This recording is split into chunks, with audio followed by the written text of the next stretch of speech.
Lisa and Louise Burns, who were discovered through a casting call and have since become pop culture icons despite their brief screen time. Production on The Shining was a massive undertaking, spanning from May 1978 to April 1979, with reshoots extending into 2020. The film was shot primarily at EMI Elstree Studios in Boreham Wood, England, where Kubrick had based his operations since the 1960s. Why England? Kubrick had moved there in 1961 and preferred the creative freedom it offered away from Hollywood's pressures. The iconic Overlook Hotel interiors were built on sound stages, the largest ever constructed at Elstree at the time.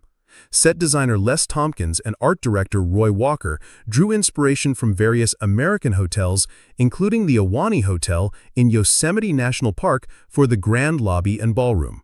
They even incorporated Native American motifs into the decor, adding subtle layers of symbolism that enhanced the film's themes of history and isolation.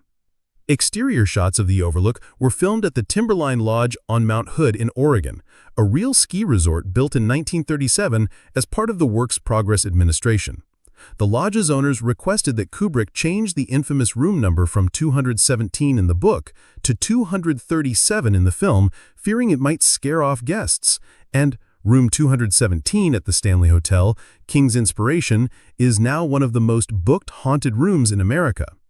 Aerial footage was captured in Glacier National Park, Montana, for those breathtaking opening sequences that set the tone right from the start. One of the most talked about aspects of production is the innovative use of the Steadicam, a camera stabilization system invented by Garrett Brown. Cinematographer John Alcott, who won an Oscar for Barry Lyndon, collaborated with Brown to create fluid tracking shots that follow characters through the hotel's labyrinthine hallways. These shots, especially those from Danny's perspective on his big-wheel tricycle, are revolutionary and contribute to the film's immersive feel. The sound design is equally masterful. Composer Wendy Carlos, along with Rachel Elkind, adapted classical pieces like Bela Bartok's music for strings, percussion, and celesta, while adding original electronic scores that heightened the unease. Budget-wise, The Shining wasn't cheap.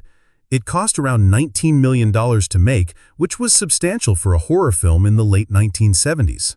That's equivalent to about $80 million today when adjusted for inflation. Warner Brothers financed it, trusting Kubrick's track record despite his reputation for going over budget and schedule. The film went over its initial timeline by months, partly due to Kubrick's perfectionism. He reportedly shot 1.3 million feet of film, which is over 200 hours of footage. Editing took place in Kubrick's home in England, where he worked with editor Ray Lovejoy to trim it down to a runtime of 146 minutes for the US release. Interestingly, the European version is shorter by about 24 minutes, cutting some scenes that Kubrick felt slowed the pace for international audiences. When it hit theaters on May 23, 1980, The Shining had a rocky start. Critics were divided.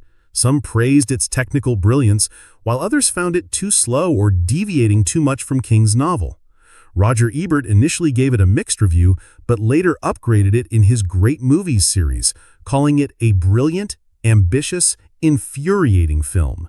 Box office-wise, it opened strong, grossing over $620,000 in its first